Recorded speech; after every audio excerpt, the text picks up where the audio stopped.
जय हिंद। आप में से बहुत से लोगों को लगता है कि पृथ्वी गोल है। गोल नहीं है। कुछ लोग को लगता है चपटी है, चपटी भी नहीं है। कुछ कहते हैं संतरा की तरह है, तो कुछ कहते हैं नारियल, छुहाड़ा, मौसम्मी, ये सब कुछ नहीं है। समझिए पृथ्वी है कैसे। पृथ्वी के बारे में अगर आप समझते हैं तो पहले आप दिमाग लगाइए कि पृथ्वी गोल कैसे हो सकती है। इसी पृथ्वी पे बड़ा बड़ा महासागर है, समुंदर है, धंसा हुआ अंदर है, वो कैसे गोल हो जाएगी। और इसी पृथ्वी के ऊपर बड़े बड़े विशाल पर्वत है, तो गोल कैसे हो सकता है। आपको मेरा चेहरा गोल लगता है। इसमें अगर आप देखेंगे नाक उठा हुआ है, आंख कम धंसा है, मुंह एकदम अंदर तक धंस गया हुआ है, माथा बराबर है, गाल तनी पचका ढचका है, अलग टाइप का है कि नहीं। इधर दाढ़ी है, सवाना घास का मैदान। इसको कैसे आप गोल कह सकते हैं। इसको कभी गोल है। अगर आप पृथ्वी को गोल या फिर नारंगी संतरा कहते हैं, इसका मतलब आपके अंदर सोचने विचारने की क्षमता उतनी नहीं है। समझिए आखिर पृथ्वी है कैसे। इसको समझने के लिए आपको 20 करोड़ साल पहले जाना पड़ेगा। 20 करोड़ साल पहले पृथ्वी जो थी वो इस शेप में थी। बीच में एक बहुत बड़ा सुपर कॉन्टिनेंट, विशाल महाद्वीप था जिसका नाम था पेंजिया। हम सब लोग उसी सुपर कॉन्टिनेंट के हिस्सा थे। एक ही महाद्वीप था, आज की तरह 7 महाद्वीप नहीं थे। और चारों ओर इसमें समुद्र था जिसका नाम था पेंथालासा।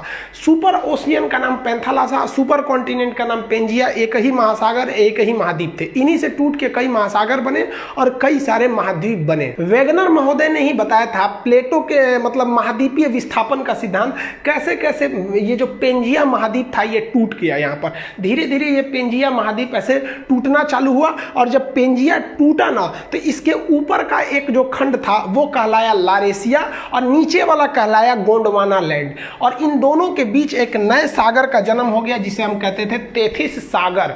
ये तेथिस सागर के जगह पे हिमालय खड़ा हो गया। जहां उस समय का सबसे गहरा सागर होता था तेथिस सागर, आज वहां हिमालय खड़ा हो गया। इसमें हम ये बेसिकली ये समझेंगे कि पृथ्वी की बनावट कैसी है। हम ये नहीं समझेंगे कि कौन सा जीव कब आया था, वो हम एक अलग वीडियो में बताएंगे कि कब इस पर डायनासोर आए, सरीसृप आए, मछली कब आए, कैसे इस पर पानी का विकास हो गया, कैसे आखिर जीव आया। आप सोचते हैं ना मुर्गी की पहले अंडा, ये सब टाइप का। तो अभी हम इसमें मेन फोकस किए कि पृथ्वी के शेप का डिजाइन कैसे बना इसका। तो ये ऊपर का भाग यहाँ पर हो गया। और अगर आप देखेंगे तो ये ऊपर का जितना भाग था इसको हम लोग लारेशिया या एक अलग नाम दे दिया गया अंगारा लैंड। तो आज के वक्त में जितने भी ऊपर में आप महाद्वीप देखेंगे, यहाँ उत्तरी अमेरिका देख लेंगे, यूरोप देख लेंगे, एशिया देखेंगे, तो ये सब उत्तरी ये अंगारा लैंड के हिस्सा थे सब, जिसे हम लोग लारेशिया भी कहते थे। और नीचे वाले जितने द्वीप हैं सब ये यहाँ पे आप देख रहे हैं अफ्रीका, अंटार्कटिका, ऑस्ट्रेलिया। और उस वक्त तक भारत भी यही था। ये हिंदुस्तान दिख रहा है आपको, ये वाला है हिंदुस्तान। यहाँ पर भारत यहाँ से उठ के गया था, यहाँ पर ये तो इंडोनेशिया दिख रहा है, यहाँ से इस तरह से यहाँ से भारत गया था। तो नीचे वाले एरिया को हम लोग कहते हैं गोंडवाना लैंड। इसको हम लोग जम्बू द्वीप भी कहते हैं। वर्तमान में भले भारत उत्तरी भाग में है, लेकिन जब ये ओरिजिन किया था आज से लगभग वो 15 करोड़ साल पहले, तो उस वक्त 15 करोड़ साल, देखिए इसकी तो शुरुआत टूटने फूटने की हो गई थी 20 करोड़ साल पहले, लेकिन ये प्रक्रिया बहुत धीमी होती है। एक साल में केवल 5 सेंटीमीटर घसकता है। तो सोचिए ना, हजारों किलोमीटर घसक गया था तो कितना करोड़ साल लगेगा। तो ये धीरे धीरे भारत आया था। तो भारत शुरुआत में गोंडवाना लैंड या जम्बू द्वीप का हिस्सा था। कई करोड़ साल बाद धीरे धीरे महाद्वीपों अपने अस्तित्व में आना चालू हो गए सब। अगर आप ध्यान से देखेंगे तो यहाँ पर दक्षिणी अमेरिका बनने लगा है, ये उत्तरी अमेरिका लगभग बन गया, ये यूरोप और एशिया एक ही में थे। और यहाँ अफ्रीका में सटा हुआ था, यहाँ पर मेडागास्कर टूट गया और इससे टूट गया यहाँ से हिंदुस्तान। ये इंडिया जो है, ये इंडिया अब इधर की ओर जाने लगा।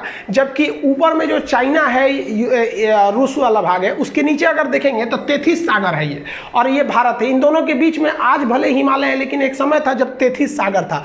और उसके बाद यहाँ से भारत जाना चालू किया। आज से लगभग 7 करोड़ साल, 10 करोड़ साल, ऐसे धीरे धीरे कई करोड़ साल लगा। और उसको जाते जाते यहाँ से धीरे धीरे यहाँ से यहाँ घसका, फिर यहाँ घसका, तेथिस सागर खत्म करके यहाँ घसक गया यहाँ पर, और जाके अभी ये भारत यहाँ पर दिख रहा है। तो ये कभी जम्बू द्वीप और अफ्रीका के पास वहाँ का एरिया का हिस्सा था। और ये जब घसका ना तो आगे वहाँ पर बैठा था पहले से यूरेशिया का प्लेट, जो चाइना तिब्बत का एरिया था, वहाँ पर ये जाके उससे टकरा गया। और टकराने के बाद भी रुका नहीं, उसे ढकेल ढकेल के ऊपर उठाने लगा।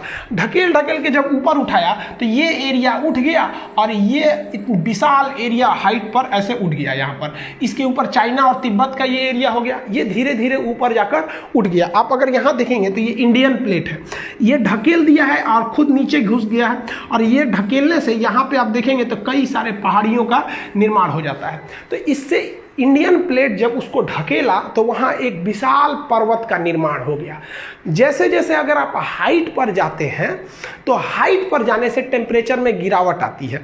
ये क्यों आती है ये अलग बताएंगे। 165 मीटर की अगर आप ऊंचाई पे चले जाएंगे तो 1 डिग्री सेल्सियस की कमी आ जाएगी। लगभग 1 किलोमीटर की ऊंचाई पे जाएंगे ना तो आप में 5 डिग्री सेल्सियस की कमी आ जाएगी। हिमालय पर्वत लगभग 9000 किलोमीटर है। अगर 9 × 45 देखेंगे तो 45 डिग्री सेंटीग्रेड तो ऐसे ही गिर जाएगा कोई भी चीज़ हिमालय। इसलिए वहाँ पर पहाड़ के ऊपर पूरा टेम्परेचर गिरने से बर्फ का अंबार लग गया, पहाड़ों पर पूरा बर्फ लग गया। यहाँ धीरे धीरे इंसान बसना चालू हुआ। करोड़ों वर्ष पहले वो भाषा का आविष्कार किया तो उसने इस पहाड़ का नाम रख दिया बर्फ का घर। जिस तरह से पुस्तक का घर क्या होता है, घर को हिंदी में क्या कहते हैं, आलय। घर को आलय कहा जाता है। अब पुस्तक का घर है तो पुस्तकालय, भोजन का घर है तो भोजनालय। उसी तरह ये बर्फ को हम लोग हिंदी में कहते हैं हिम का घर हो गया तो हो गया हिमालय। तो यहाँ हिमालय का निर्माण हो गया, हिमालय पर्वत का निर्माण यहाँ से हो गया। यहाँ पर ये हो गया पर्वत हिमालय, उस और तिब्बत हो गया। तो ये तो उबड़ खाबड़ आकृति आप देख रहे हैं। अब पृथ्वी सच में कैसे दिखती है वो अगर देखना है तो देखिए ये है आपकी पृथ्वी, ये ओरिजिनल पृथ्वी है। इसको कंप्यूटराइज करके मतलब शेप लिया गया है यहाँ पर। अब आप बताइए ये इसको कौन कहेगा कि ये गोल है या फिर पृथ्वी चपटी है। पहले के ज़माने में लोग कहते थे पृथ्वी चपटी है, इसलिए वो दूर तक का सफ़र नहीं करते थे कि कहीं अचानक से गिर जाएंगे तब क्या होगा। ये बहुत प्राचीन काल की है। प्राचीन चीज़ को अभी से मत मिलाइए, वो उस वक्त उसी को सच माना जाता था और अभी के वक्त में वो सब सच नहीं है। तो ये जो चीज़ है ये पृथ्वी है, ये गोल है नहीं है। तो भूगोलवेताओं ने इसके लिए एक अलग शेप बनाया, एक अलग डिजाइन। उसको क्या नाम दिया गया तो देखिए इस तरह से जो पृथ्वी है इसमें अगर आप देखेंगे तो ये वाला एरिया जो है उठा हुआ है और यहाँ वाला एरिया धंसा हुआ है। तो इसमें दो चीज़ें दिखेंगी आपको, एक उठा हुआ ये एरिया दिखेगा और एक धंसा हुआ ये एरिया दिखेगा। फिर यहाँ उठा हुआ है फिर कहीं धंसा हुआ है। तो इसके लिए एक नियम बनाया गया जिसे हम एवरेज नियम कहते हैं। एवरेज नियम कहते हैं कि धंसा वाले से थोड़ा उठा के उठा हुआ से तनी सा नीचे करके, यानी इन दोनों के बीच में एक शेप ले जाते हैं। तो देखिए ये जो रेड लाइन गई है, ये रेड लाइन ये उठा हुआ से कम है और धंसा हुआ से ज़्यादा है। तो ये एवरेज लाइन जो खींच दिया गया है ना, ये एवरेज लाइन वाली आपकी आकृति गोल दिखती है। इसी डॉटेड एवरेज लाइन को यहाँ आप देखेंगे, यहाँ उल्टा रंग दिए हैं। यहाँ पर अगर रेड कलर का देख रहे हैं तो ये ओरिजिनल शेप है पृथ्वी का, और ये डॉटेड लाइन काला से जो खींचे हैं ये क्या है, एक आपका काल्पनिक शेप है। तो उसी जो डॉटेड लाइन है जो एवरेज आकृति को गोल कर देता है, उस शेप को हम कहते हैं जियोड। तो पृथ्वी का जो शेप है वो होता है आपका जियोड। अब आप ये मत कहिएगा कि पृथ्वी का शेप जो होता है गोल होता है, ये जियोड होता है। यानी इसका एवरेज और ये यहाँ 20 से ले लेंगे तो गोल दिखने लगता है, तो आकृति हो गई जियोड।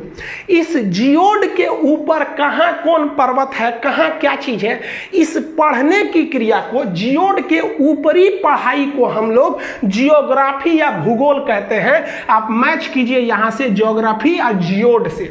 लेकिन इसी जियोड शेप को अंदरवा घुस के पढ़िएगा, भोंक भांक के अंदर घुस जाइएगा, बकोट वकोट के अंदर, किसी सूरज ज्वालामुखी कहां से आ रहा है, भूकंप कहां से आ रहा है, इसके अंदरवा घुस जाइएगा ना, तो जियोड के अंदर घुस के अध्ययन को हम लोग जियोलॉजी कहते हैं। भूगर्भ विज्ञान, जियोलॉजी, यानी ज्योग्राफी और जियोलॉजी दोनों जियोड में है। एगो ऊपर पढ़िए एगो अंदर पढ़िए। जूलॉजी मत सोचिएगा, ये तो जूलॉजी जेड डबल होता है जियोलॉजी वाला। ये तो डॉक्टर उगर पढ़ता है, इसमें भेड़ बकरी आदमी मानव ये सबको पढ़ा जाता है, बॉटनी में पेड़ पौधा को, तो वो जूलॉजी अलग है, जियोलॉजी होता है।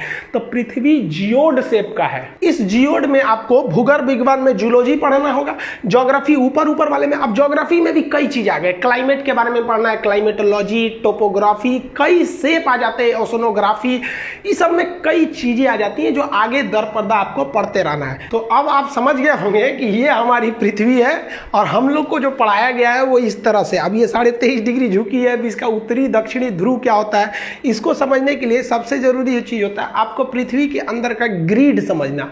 ये ग्रिड बने होते हैं दो चीज से, अक्षांश देशांतर यानी लेटीट्यूड और लॉन्गिट्यूड। अगर आपको किसी जगह का लेटीट्यूड बता दिया जाएगा तो आप बता देंगे कोई भी लेटीट्यूड अगर आप दे दिया जाएगा, बता दीजिएगा कि वहाँ कितनी वर्षा होगी, कितना धूप आएगा, गर्मी का दिन कब आएगा, ठंडी का दिन कब आएगा, और लॉन्गिट्यूड दे दिया जाएगा अगर उसका किसी चीज़ का, तो आप वहाँ टाइमिंग बता देंगे कि क्या समय बन रहा है, क्या चीज़ है, वहाँ का क्लाइमेट A to Z में। तो ज्योग्राफी में किसी चीज़ को समझने के लिए इस सब चीज़ों का होना काफ़ी ज़्यादा जरूरी है, ये हम आपको बता देंगे। आई होप आप इसको तो समझ गए होंगे कि पृथ्वी गोल है या चपटी है, पृथ्वी जियोड है साइंस के हिसाब से। बाकी आप किसी पुरानी परंपरा को मानते हैं तो आप मानते रहिए, लेकिन ज्योग्राफी यही करता है कि भाई सब पृथ्वी जियोड है, जियोड से बना है ज्योग्राफी। अब एक